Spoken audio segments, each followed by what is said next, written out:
देख रहे हैं अवाम के उठाए गए सवालात, हालत हाजरा पर तबसरों, तज्जियों, खबरों पर मुहित प्रोग्राम न्यूज लाइन रिदा सैफी के साथ।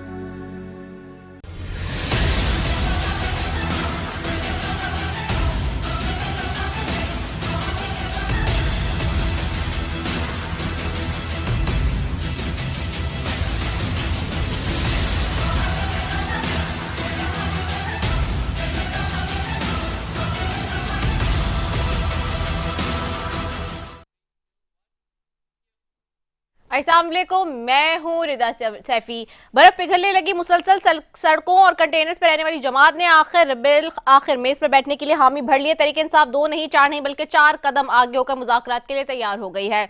मगर शराइत क्या होंगी? क्या रिलीफ के मुंतजर पीटीआई को कोई रिलीफ हासिल होगा, मिल पाएगा?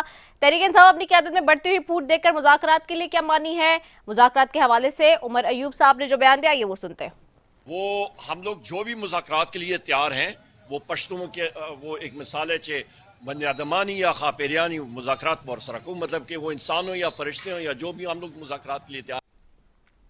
तहरीक इंसाफ के राज्य के मुताबिक मुज़ाकरात नहीं होते तो तहरीक चलाई जाएगी। मगर सवाल ये कि मुज़ाकरात क्यों नहीं होंगे, कौन से खदशात हैं जिनके बिना पर मुज़ाकरात को ये पहले अगर मगर का क्या शिकार किया जा रहा है। तहरीक इंसाफ इंसान तो क्या फरिश्तों के साथ भी मुज़ाकरात करने के लिए तैयार है? फरिश्तों से मुराद कौन है? क्या ये वही फरिश्ते हैं जिनको मियाँ साहब ने खलाई मखलूक का लक़ब दिया था? दूसरी जानिब अगर ये सब नहीं होता तो क्या होगा? बानी पीटीआई ने अपनी बहन अलीमा खान के जरिए पैगाम दिया कि हम सिविल नाफरमानी भी कर सकते हैं। क्या कहा अलीमा खान ने, आइए सुनते हैं वो भी। किया जाए, ये दो डिमांड्स नहीं होती तो फिर इमरान खान ने कहा हम सिविल डिसोबीडियंस की तरफ जाएंगे। और इसके अंदर जो पहली डिसोबीडियंस है, इमरान खान ने कहा है कि मैं अपने ओवरसीज़ पाकिस्तानियों को कॉल दूंगा कि आप पाकिस्तान में रेमिटेंसेस बंद कर। सवाल ये है कि हुकूमत इस कॉल को कैसे देखती है। मुल्क के मौजूदा हालात के पेश नज़र खान साहब अपने फॉरेन के सपोर्टर्स को हिदायत करते हैं और डॉलर आना कम हो जाते हैं, तो फिर क्या डगमगाती हुई मईशत संभल पाएगी? हुकूमत के पास ऑप्शन बहुत कम है। फिर भी वुज़रा के लहजों में सर्द मौसम में भी गर्मी कम नहीं हो रही। हुकूमत के लिए मसला ये भी है कि अब की बार मौलाना भी उनकी हुकूमत की रेलगाड़ी को कोई बोगी नहीं मान रहे। हैरान कुन तौर पर मौलाना दूसरी सफों में और हुकूमत एस्टेब्लिशमेंट को बुरा भला कह रहे हैं। क्या कहना था मौलाना फजल रहमान का, आइए सुनते हैं। तमाम वसाइल इख्तियारात को अपने अंदर समेट कर उसका इर्तिकाज करके अगर वो समझते हैं कि फैसले सिर्फ हमारी ख्वाहिशात पर होंगे और अवाम को सिर्फ हम दिखावे के लिए दुनिया के सामने रखेंगे, ये खेल नहीं चलेगा, ये खेल नहीं चल सकता। सबसे पहले मैं नहीं मानता इस चीज को।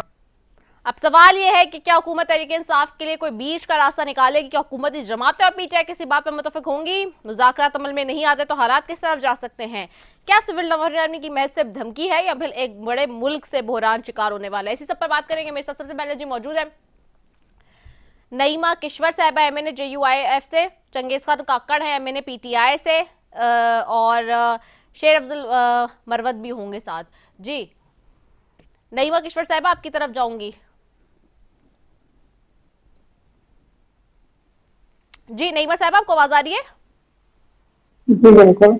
जी नईमा साहिबा, आखिरकार JUIF भी जो है वो बड़ी उखड़ी उखड़ी नजर आ रही है हुकूमती फैसलों से, और मौलाना साहब का सौटा भी आपने सुना। ये जो एक नई कॉल दी है पाकिस्तान तहरीक इंसाफ के बानी ने, आप लोग इसको कैसे देखते हो और क्या JUIF भी इसमें साथ देगी? बिस्मिल्लाहिर्रहमानिर्रहीम, बहुत शुक्रिया। रिदा साहिबा, हमने तो शुरू दिन से अवामी असम्बली का नारा लगाए थे और हम अवामी असम्बली में हैं। हमने बहुत सारे इज्तिमात भी किए मुख्तलिफ शहरों में, कराची, कोयटा, सक्खर, फिर पंजाब, मीनार पाकिस्तान में किया है, पेशावर में किए हैं, मर्दान में किए हैं, सवात में किए। तो हमने तकरीबन तमाम शहरों में हम इज्तिमात कर रहे हैं। जहाँ तक आप कह रहे हो कि पीटीआई की, तो हर जमात का अपना लाए अमल होता है, अपना तरीक़ाकार होता है। तो हमारी जमात का अपना तरीक़ाकार है, हम अपने इज्तिमात कर रहे हैं, अपने तरीके से चल रहे हैं। उनकी अपना तरीक़ाकार है, वो अपने तरीके से चल रहे हैं, वो अपना एहतजाज कर रहे हैं। ज़ाहिर है हम अपोजिशन में है।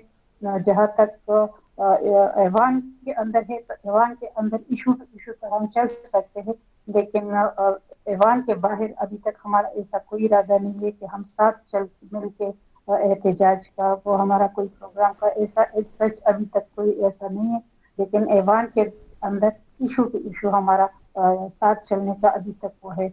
लेकिन अभी तक तो जहाँ तक तहरीक इंसाफ का ताल्लुक है तो अपोजिशन लीडर कौमी असम्बली में भी और सेनेट में भी तहरीक इंसाफ का है।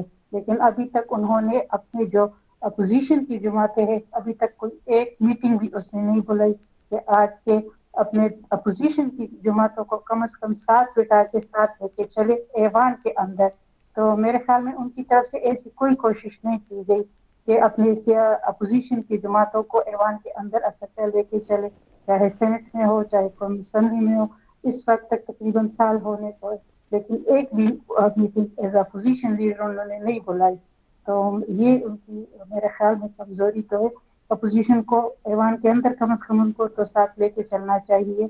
जो ऐवान के अंदर इश्यूज है, जो कानून साजी है या जो एहतजाज है, जो भी चीजें है, तो बाहर का तो हर जमात का अपना लाएमल होता है।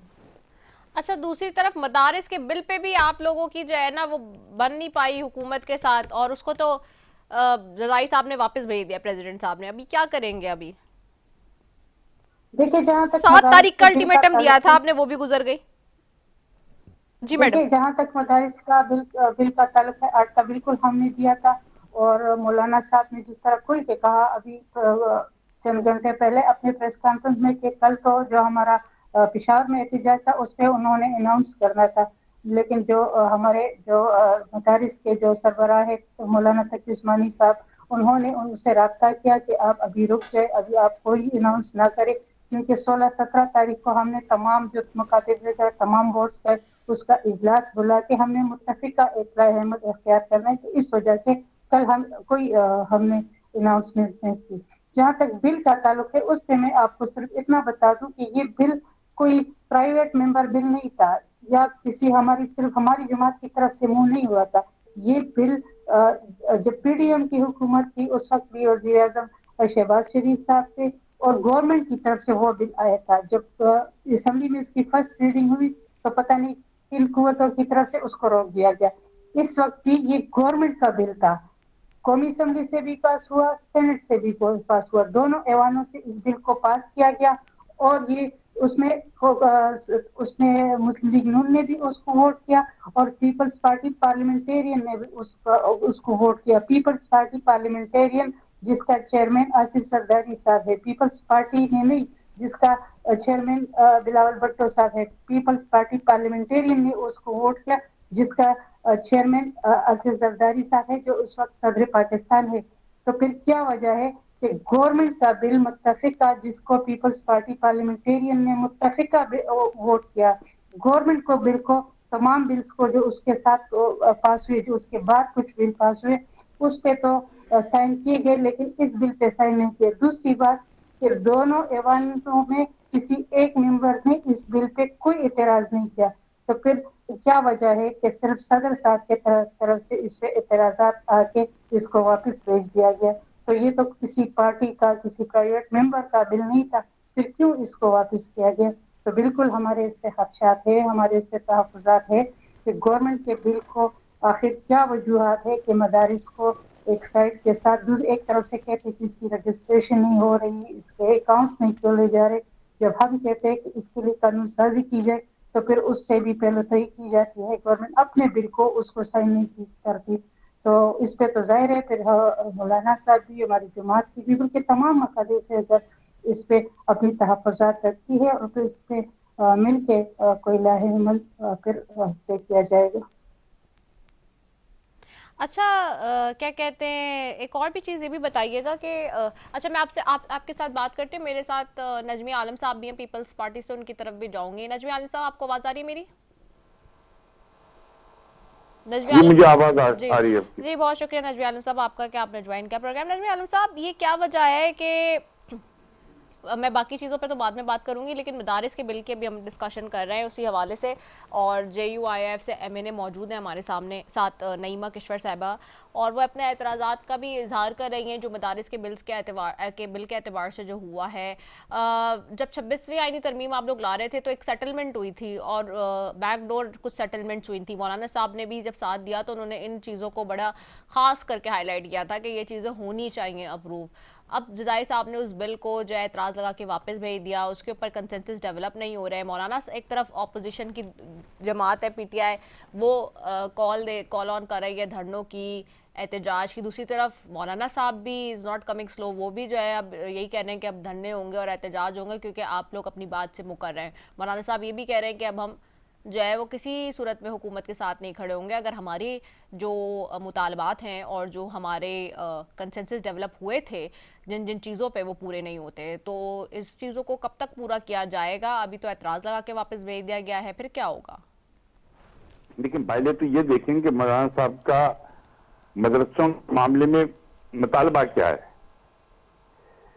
ख्वाहिश पे नहीं होता हर चीज। एक बहुत सिंपल सी बात है कि मदरसे अगर तालीमी मिनिस्ट्री ऑफ एजुकेशन से रहेंगे तो ज्यादा अच्छा नहीं है, बजाय इसको आप उनको कि भाई तो देखें उनका निसाब। हमारी तो ख्वाहिश है कि हर मदरसा तकी उस्मानी साहब के मदरसे की तरह का हो। हेलो जी जी, आपकी आवाज आ रही है, आप बात करिए। मैं कह रहा हूं कि मेरी तो जाती ख्वाहिश है कि हर मदरसा तकी उस्मानी साहब के मदरसे की तरह हो, कि जहां का बच्चा हर चीज पढ़ रहा है, इस्लामी तालीम भी हासिल कर रहा है और दुनिया बाकी जो चीजें वो भी सब पढ़ रहा है। सबसे अच्छी आइडियल तो मदरसा तकी उस्मानी साहब का है। तो अगर उसको हम एजुकेशन से डिपार्टमेंट के साथ जोड़ के रखते हैं तो इसमें क्या बुराई है? मुझे कोई ये बता दे। किसी की जाती ख्वाहिश के ऊपर मैं बात नहीं कर रहा, मैं एक हकीकत की बात कर रहा हूं कि मदरसों को अगर रेगुलराइज कराया जा रहा है, आप कह रहे हैं कि हम बच्चों को पढ़ा रहे हैं ना, तो फिर आप एजुकेशन डिपार्टमेंट से ही उनको साथ करेंगे ना, आप उनके बगैर तो नहीं कर सकते। मौलाना साहब को ये सोचना चाहिए, अननेसेसरी की जिद से कोई फायदा नहीं है। सही। तो ये जो चीज़ें आप अभी कह रहे हैं, अभी टेलीविजन पे आके आप लोग, ऑफ कोर्स तो ये चीज़ें क्या आप लोग की उस वक्त नहीं कंसेंसस ये डेवलप हुए थे जिस वक्त ये 26वीं मैं उन मीटिंग्स में नहीं था। हाँ। उन मीटिंग्स में बहुत हायर लेवल के ऊपर चेयरमैन साहब, शहबाज शरीफ साहब और ये लोग थे, मैं उस मीटिंग्स में नहीं था, तो मैं ये नहीं कह सकता कि क्या वादा हुआ था या क्या नहीं हुआ था। हाँ, ये इनसे जरूर मेरी इत्तला कहा गया कि हम इस बिल पर गौर करेंगे। ये नहीं कहा गया था कि इसको चेंज कर देंगे, उनका इस पर हम गौर करेंगे। और करने के बाद मैं समझता हूँ इस पर इनको इतराज किया है कि एजुकेशन डिपार्टमेंट के साथ उनको अगर अटैच किया जाए, तालीम है ना, वो इस्लामी तालीम हो या कोई दूसरी तालीम हो, तालीम तो तालीम है ना, तो अगर हम अपने स्कूलों में भी तो इस्लामियात पढ़ते हैं ना, तो क्या बुराई है इसमें कि वहां पर एजुकेशन डिपार्टमेंट के साथ वो अटैच रहें, या उनके अकाउंट्स खुले हों, उनमें जो भी पैसा कहां से आ रहा है वो सोर्स पता हो, इसमें क्या बुराई है? नहीं, ये बुराई तो नहीं। आप जो बात कर रहे हैं, मैं नईमा साहिबा की तरफ वापस जाती हूँ। नईमा साहिबा, आपको आवाज आ रही है? जी बिल्कुल। नईमा साहिबा, ये जो बात कर रहे हैं इस वक्त नजमी आलम साहब, आप सुन भी रही होंगी, डेफिनेट सी बात है सारी, ये पीपल्स पार्टी का जो मौक़िफ़ है, तो आप की जो बातें हुई पीछे बैकडोर सारी, क्या ये सारी चीज़ें डिस्कस उस वक्त हो गई थी? क्या ये एतमाद में ले ली गई थी सारी बातें? देखिए, जो मैंने आधी बात जो इस्तेमाल करती हूँ, तो आधी बात मैंने नहीं करती, बिल्कुल मैं उससे एग्री करती हूँ। ये अच्छी बात है कि हमारे जो मदारिस में पढ़ने वाले बच्चे हैं वो अच्छी इल्म भी हासिल करें, लेकिन क्या ही अच्छा हो जो हमारे डॉक्टर्स बनने वाले, इंजीनियर बनने वाले बच्चे हैं, उसको भी अगर हम ये सोचे कि हम भी उनको भी शिक्षा पढ़ाए, हदीस की पढ़ाई, तफसीर भी पढ़ाए, हमने कभी ये नहीं सोचा कि जरा हम भी अपने स्कूल, कॉलेज, यूनिवर्सिटी में शिक्षा, हदीस, तफसीर उसको भी राइट करें, तो उस तरफ भी तवज्जो देने की जरूरत है। एक बात। दूसरी बात, इन्होंने कहा कि इसको एजुकेशन बोर्ड के साथ या तालिया के साथ हमने रजिस्टर करे। उन्होंने वो बिल पढ़ा है, बिल्कुल उसमें तो कोई किसी को तो दो राय नहीं। अगर कोई एजुकेशन के साथ अपने आप को रजिस्टर करना चाहे तो बिल्कुल करे। उसमें उस बिल में तो ऐसी कोई कटघल नहीं है कि कोई उसको के साथ अपने आप को रजिस्टर न करे। तो ये आपको एक जो आज एक मीटिंग बुलाई गई और एक बदइमानी पैदा की गई कि नहीं कि हम एजुकेशन के साथ नहीं, हम कोई दूसरा वो उसके साथ वो सोसाइटी एक्ट के साथ वो रजिस्टर होना चाहिए, ऐसी कोई बात नहीं। इसमें खुली वो दे दी गई है, इसमें दोनों ऑप्शन दी गई है, चाहे कोई एजुकेशन के साथ वो रजिस्टर होना चाहे कोई सोसाइटी के साथ। लेकिन जिसका जिक्र आज हो रहा है वो एक मुआहदा है। हमने इस मुल्क को मुआहदों के जरिए नहीं चलाना, हमने इस मुल्क को कानून और एक्ट के जरिए चलाना है। जिसका जिक्र हो रहा है वो एक मुआहदा है, इसको क्लियर होना चाहिए। वो एक मुआहदा है, हमने मुआहदों के तहत नहीं चलना, हमने एक्ट के जरिए चलना है। हम कह रहे हैं हमें रजिस्टर भी होना है, हमने अपने अकाउंट भी खोलना है, हमें किसी चीज पे एतराज है, लेकिन उसके लिए कानून साजी होनी चाहिए, मुआहदे नहीं होनी चाहिए। तो ये क्यों नहीं कर रहे कानून साजी? हम तो इनके तमाम शराइत मान रहे, ये भाग रहे हैं, हम तो नहीं भाग रहे। हाँ, अगर ये लोग कह रहे कि हम पे कोई जरूरी वो है सदस्य को उससे ये है कोई उससे जो उन्होंने जरूरी जो वो किए हैं वादे किए हैं तो वो हमारे सामने लाए कि हमारे मुल्क को किन शराइत पे गिरवी रखा गया है, तो वो हमारे सामने वो शराइत लाई जाए। ठीक हो गया। अच्छा जी, वो शराइत जो है और जो मुआहिदा उसकी बात हो रही है। नजवी आलम साहब, मैं आपसे भी बात करती हूँ, मैं जरा चंगेज खान काकड़ साहब की तरफ भी जाती हूँ। चंगेज खान काकड़ साहब, आपको आवाज आ रही है मेरी? जी आ रही है। चंगेज खान काकड़ साहब, how do you see this issue actually? क्योंकि एक तरफ तो ऑपोजिशन की हम बात कर ही रहे हैं, जो सारा सिनेरियो इस वक्त इमर्ज हुआ है वो अपनी जगह है, बट हैविंग सेड दैट दूसरी जानिब जहाँ ये मदारिस के मसाइल हैं और उसके ऊपर सतर का एतराज़ लगा के वापस भेजा, फिर मौलाना साहब कह रहे हैं कि ये उस वक्त के ज़माने के यानी कि आपके ज़माने पे, क्योंकि शफकत महमूद साहब उस वक्त एजुकेशन मिनिस्टर थे जिस वक्त ये मुआहिदा हुआ सारा, और अब जो है वो मुआहिदे से वापस अपने बैकआउट हो रही है हुकूमत, चाहे वो उसमें मुस्लिम लीग नून हो या पीपल्स पार्टी हो। ख़ासतौर पर पीपल्स पार्टी पर इसका प्रेशर ज़्यादा है क्योंकि बैकडोर जो राब्ते थे और उसमें जो तेज़ी थी जब 26वीं आईनी तरमीम के लिए, तो मौलाना साहब एंड वर्सेस बिलावल साहब था, यानी कि वो आपस में बहुत ज़्यादा शीरो शक्कर थे और सारी चीज़ें थीं, तो उसमें उन्होंने कहा कि हमने ये अपने चीज़ें उनके सामने रखी थी उस वक्त, और अभी वो मुतालबात नहीं फुलफिल हो रहे। पीटीआई इसको कैसे देखती है? जी बिस्मिल्लाहिर्रहमानिर्रहीम, इय्याका नअबुदु व इय्याका नस्तईन। बहुत शुक्रिया, बड़ी देर के बाद आपके प्रोग्राम में आया हूँ। गुजारिश ये है कि ये बेसिकली ये इन तीन पार्टियों के दरमियान अपनी अंडरस्टैंडिंग थी एट दैट टाइम भी, जब हमारा जो है ये हमने तो इसको देखा, और देखने के बाद हमारे एजुकेशन मिनिस्टर ने इसके जो कंसेंसस करने के बाद इस बिल को जो जमीयत उलमा इस्लाम ने इंट्रोड्यूस करवाया, और फिर उस पे पीपल्स पार्टी और जो है मुस्लिम लीग नून, इन सब ने जो है अपनी जो है मुस्बत राय दी। उस वक्त इनके ज़हन में ये था, क्योंकि सून आफ्टर आवर इलेक्शन 99 जो है 19 में ही जो है अपना 2019 में ही हमारे रजीम चेंज की कोशिशें शुरू हो गई थी, जैसा कि ख्वाजा आसफ ने कहा था। तो ये बेसिकली एक कह सकते हैं कि पीपल्स पार्टी और मुस्लिम लीग ने इसको एज ए लेजिस्लेशन नहीं लिया, इसको as a memorandum of understanding लेते हुए मौलाना साहब के साथ ये खेलते रहे।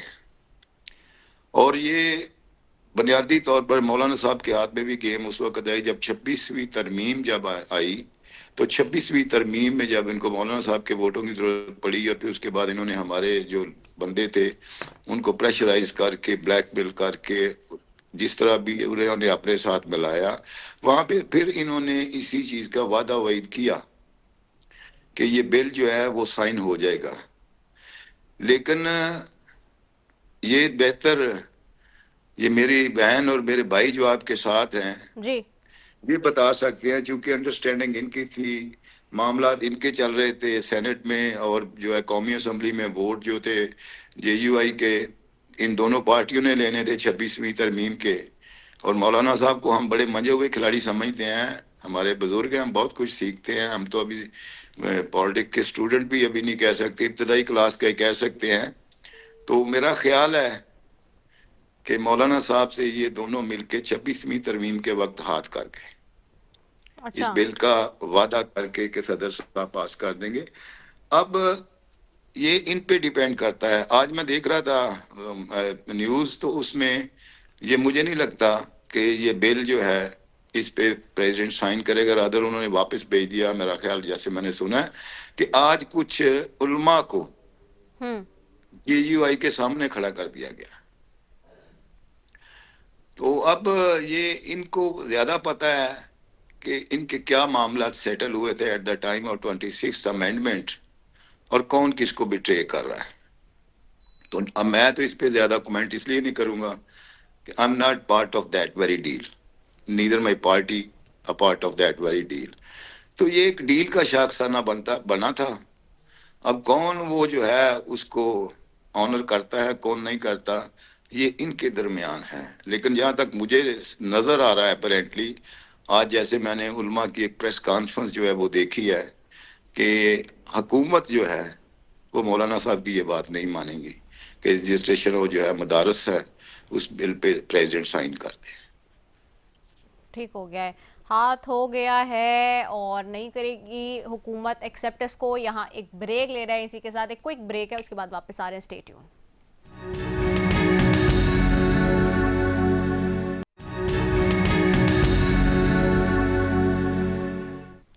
वेलकम बैक नाजरीन। और बात हो रही है जी ऑपोजिशन की जमातें, एक तरफ मुज़ाकरात का मामला PTI के साथ, दूसरी तरफ मदारिस का मामला JUI के साथ। These are two very important things. मुझे ज्वाइन किया हुआ है फहाद शफीक साहब ने भी, जो कोऑर्डिनेटर हैं प्राइम मिनिस्टर यूथ प्रोग्राम के मुस्लिम लीग नून से। उनकी तरफ भी जाऊंगी। फहाद शफीक साहब, दो इशूज़ हैं। एक तो ये कि अब मुज़ाकरात के लिए तहरीक इंसाफ के साथ बात हो रही है हुकूमत की, तो क्या हुकूमत की तरफ से भी कोई इस तरह की अंडरस्टैंडिंग या विल है कि वो मुज़ाकरात के लिए बैठेगी PTI के साथ? और अगर नहीं बैठती तो फिर आपको पता है कि तहरीक चलाने की कॉल दे दी गई है। दूसरी जानिब मदारिस का मामला है जिसके ऊपर एक कंसेंसस डेवलप हुए थे, एक मेमोरेंडम के तौर पे सामने आई थी बात, और माजी की PTI के दौर में भी हुआ मदारिस के एतबार से। अब जब 26वीं आईनी तरमीम के लिए आप लोग वोट मारने गए मौलाना से, तो उन्होंने इसको कंडीशनल किया इस बात से कि आप मदारिस का जो मामला है, उसका जो बिल है, उसको अप्रूव करेंगे। आज सदर साहब उस पर एतराज़ा के भेज देते हैं, हुकूमत भी खामोश है, prime minister is not saying a single word, और बिल्कुल ऐसा लगता है कि हुकूमत अगेंस्ट खड़ी है इस मामले के। तो मौलाना साहब भी अपने एहतजाज की कॉल दे रहे हैं, कैसे हैंडल करेंगे सब मामला? जी बिस्मिल्लाहिर्रहमानिर्रहीम। बहुत शुक्रिया आपका रिदा कि आपने अपने प्रोग्राम में टाइम दिया। देखिए, जो सबसे पहली बात, अगर हम ये करंट इशू जो आजकल बहुत ज़्यादा हॉट हुआ है, अगर हम इस पे डिस्कस करें कि जो मौलाना की जितनी भी ग्रीवेंसेस हैं उसके ऊपर जो भी मामला चल रहे हैं मदरसों के हवाले से, देखिए आज भी आपने देखा होगा एक कॉन्फ्रेंस हुई जिसमें और भी उलमा मौजूद थे, हुकूमती नुमाइंदगान भी थे, अपोजिशन जो हमारे इत्तेहादी हैं उनके लोग भी थे उसमें। और आपने जैसे बोला कि वज़ीर आज़म की जानिब से कोई बयान नहीं आया, तो बिल्कुल वज़ीर आज़म की जानिब से बयान आया है कि इंशाअल्लाह मौलाना साहब के जो भी तहफ़्फ़ुज़ात हैं वो दूर किए जाएंगे।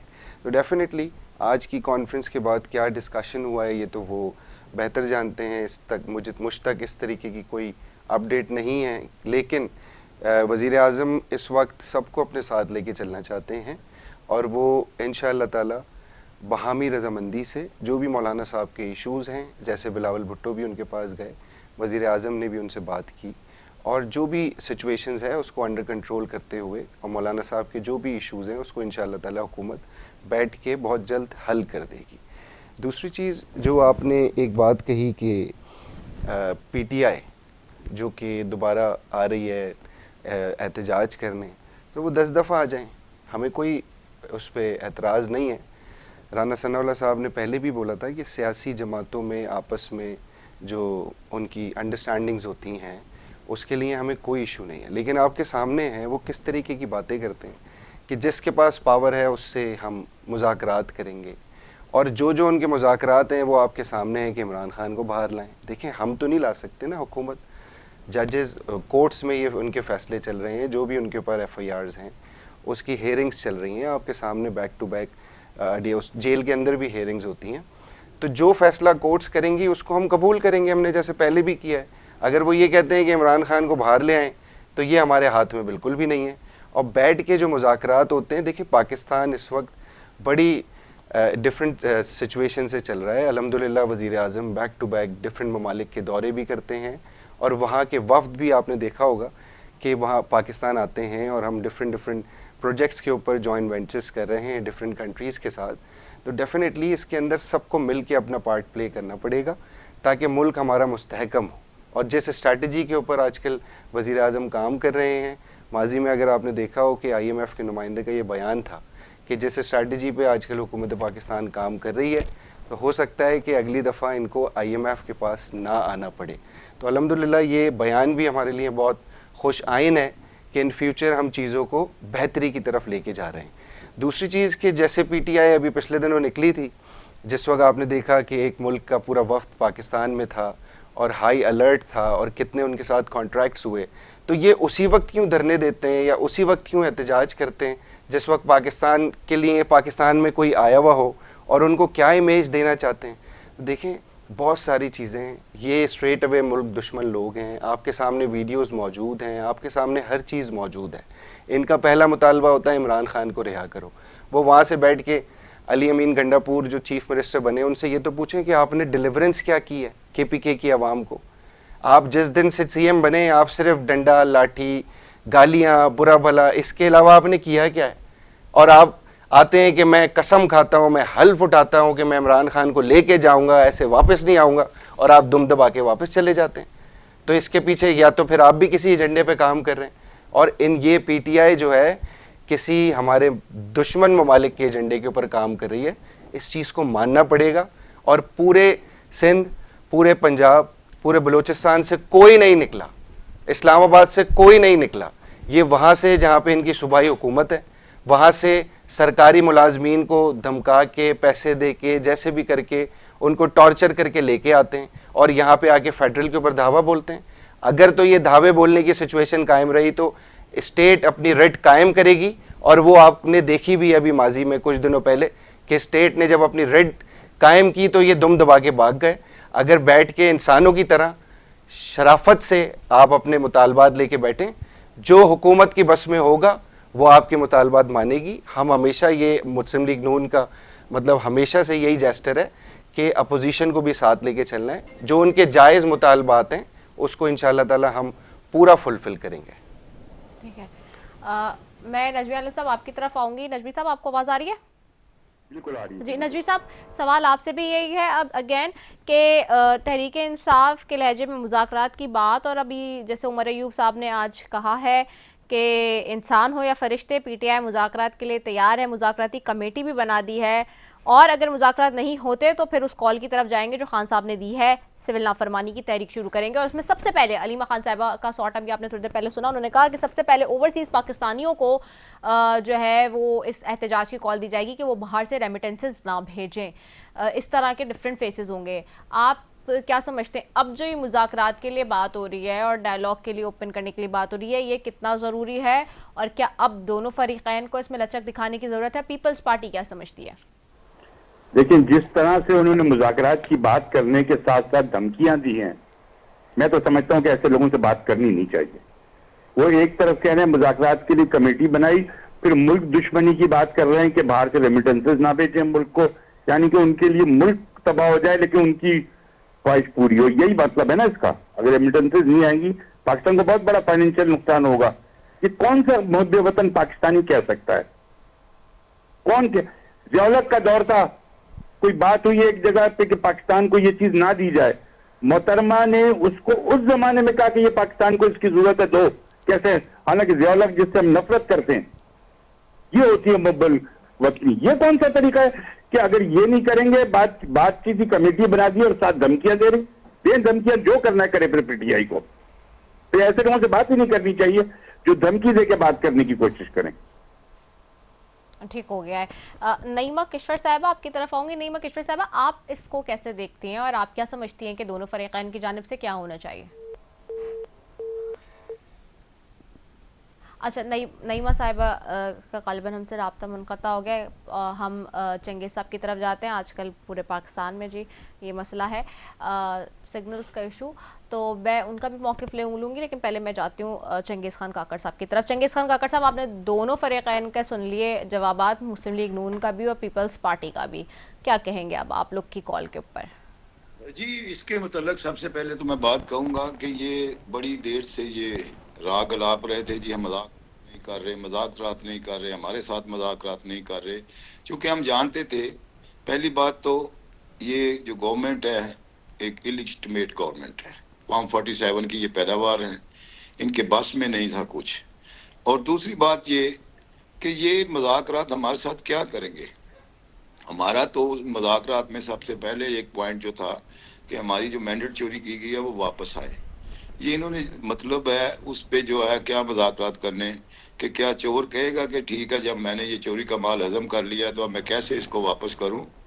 दूसरी बात ये कि बिल आखिर हमारे कप्तान ने एक कमेटी तश्कील दी कि ये जो राग अलाप रहे हैं इनको भी देख लिया जाए, और उसमें 5 रुकनी कमेटी बनाई। उसमें बड़ा कैटेगरिकली जो है 3 नकाती एजेंडा रख के कहा गया कि आप हमारे इस पे अगर मजाकरात करना चाहते हैं तो जरूर मजाकरात करें, जो भी मजाकरात करना चाहता है हम हाजिर हैं।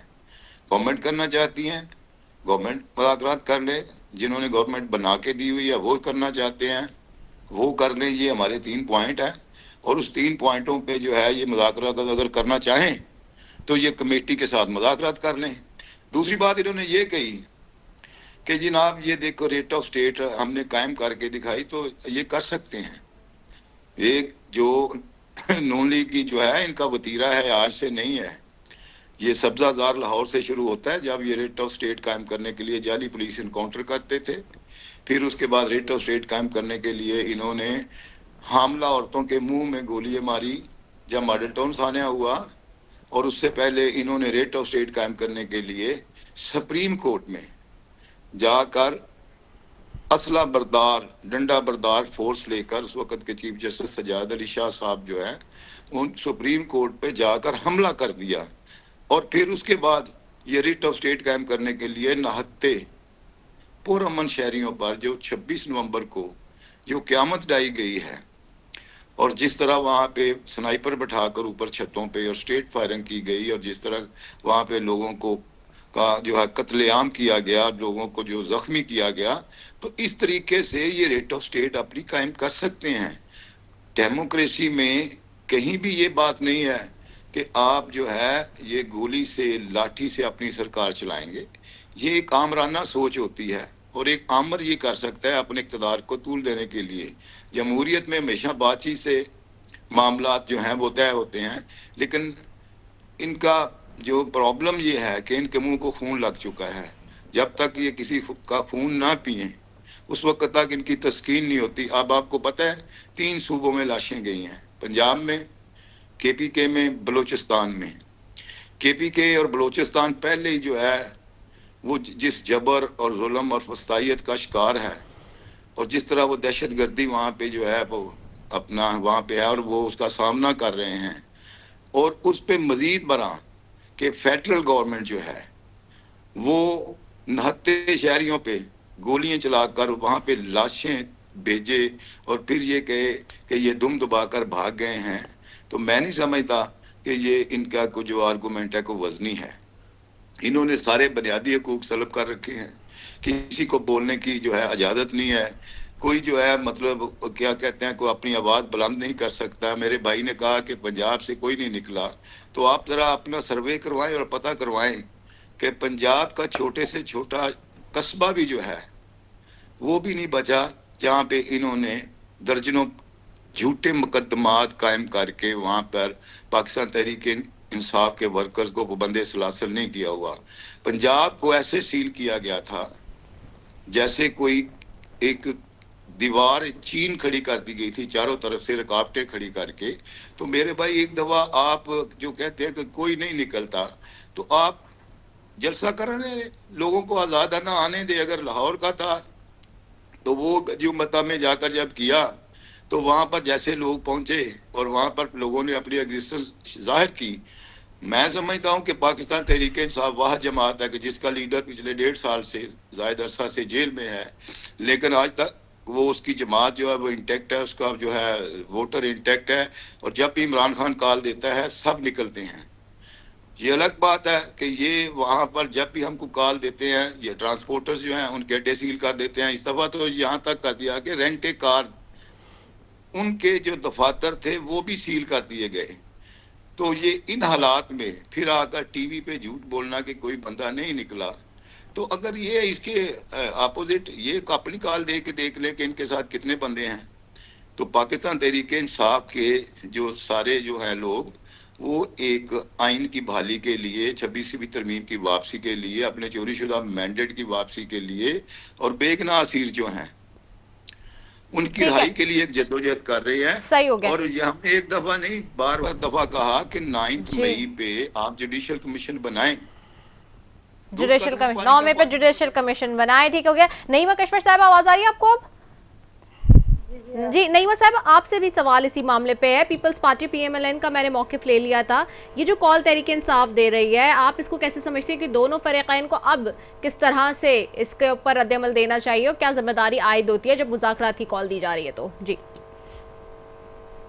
अच्छी बात है कि अगर तहरीक इंसाफ मुज़ाकरात की तरफ आ रही है तो गवर्नमेंट को देखेंगे कि उसको सियासी जमातों की तरफ के साथ मुज़ाकरात की तरफ आना होगा, क्योंकि सियासी जमातों के साथ मुज़ाकरात करे तो बेहतर होगा। क्योंकि तहरीक इंसाफ का हमेशा मकसद रहा है कि हमने सियासी जमातों से मुज़ाकरात नहीं करेंगे, तो ये मेरे ख्याल में अच्छा रवैया नहीं है।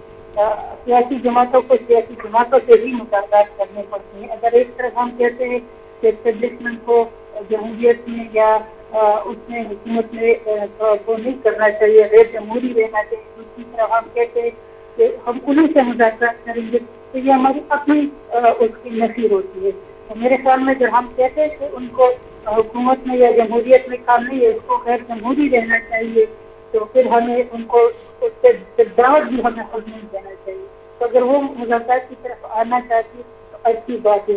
जहाँ तक ये बात है कि केवल नाफरमानी की रेमिटेंसेस की देनी चाहिए, तो मेरे ख्याल में हमारे लोग जो बाहर काम करते तो इसमें उम्मीद नहीं है कि वो अगर से कमा के पाकिस्तान के लिए डॉलर बेचते हैं, वो सिर्फ अपनों की वकालत के लिए बेचते हैं, और वो उनकी मजबूरी है। जब वो उधर कमाने के लिए जाते हैं और वो उधर कमाते हैं, तो वो यहाँ पे जो उनके घर वाले होते हैं, उनके खानदान होते हैं, तो उनके जो उनके लिए बेचना वो उनकी मजबूरी होती है। या जो अमीर कबीर होते हैं या जो जी ठीक हो गया, पास $4 होते हैं, जो बजट होते हैं, ठीक हो गया है। बहुत शुक्रिया नईमा कश्मीर साहब आपका, चंगेज़ खान काकर साहब आपका, फहाद शफीक साहब आपका, नजमिया आलम साहब आपका, आप चारों मौजूद मेहमानों का बेहद शुक्रिया। नाजरीन, मुज़ाकरात की कॉल देना अपोजिशन का और हुकूमत को उस तरह उसको अब किस तरह लेना है, चैलेंजेस हुकूमत के पास ज़्यादा हैं। एक तरफ मौलाना फजल रहमान है जो कि इस वक्त सख्त नाराज़गी का इजहार कर रहे हैं, दूसरी तरफ पाकिस्तान तहरीक इंसाफ है जो सबसे ज़्यादा वोट लेकर इस वक्त पार्लियामान में बैठी हुई है सियासी जमातों में इस वक्त। और ये देखना होगा कि हुकूमत अब क्या कर रही है। जब माजी में वो PTI की हुकूमत को क्रिटिसाइज़ करती थी, तो आज क्या वो उसको उन चीज़ों को फॉलो कर रहे हैं या वो भी वैसे ही कर रहे हैं सेम? ये बहुत बड़ा सवाल है। इसी के साथ जी अपनी मेज़बान नसफी को दीजिए इजाज़त। पाकिस्तान जिंदाबाद।